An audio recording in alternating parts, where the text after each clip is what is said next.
Proton therapy is actually called the oldest new technology. It is really out there already for more than 30 years. The first proton patient has been treated in 1956. Actually, that was in Uppsala, Sweden. And so then over time, more and more of the research facilities, primarily physics research facilities, started to apply protons in medicine for cancer patients. And a big step was in 1991 when at Loma Linda University Medical Center in California, the first truly hospital-based dedicated proton facility opened and started treating patients. And ever since, it started to gain in popularity as more and more data became available.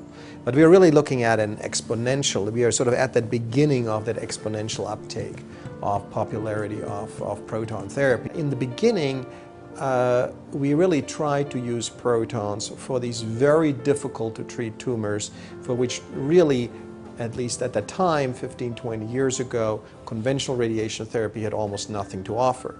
So this is when we started treating these rare tumors that are close to the spinal cord, rare tumors in the eye, rare tumors in the skull base, as well as the tumors in children. Although these are all very important indications for radiation treatment, they are simply not in a patient population that is largely affected in an epidemiologic sense by cancer. But then over time, we started applying protons for more frequent diseases, and one of them obviously being prostate cancer.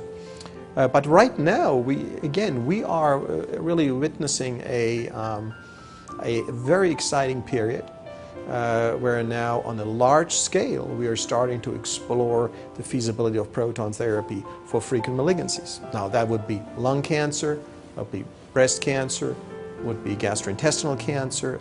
So what we're really trying now within ProCure's, its clinical research endeavor, but also across the country in other centers, notably of course some of the very big academic centers that have excellent programs, we're trying to design the clinical trials, the clinical studies that help us to identify the subpopulation of patients for each of these large diseases that will be best treated with protons.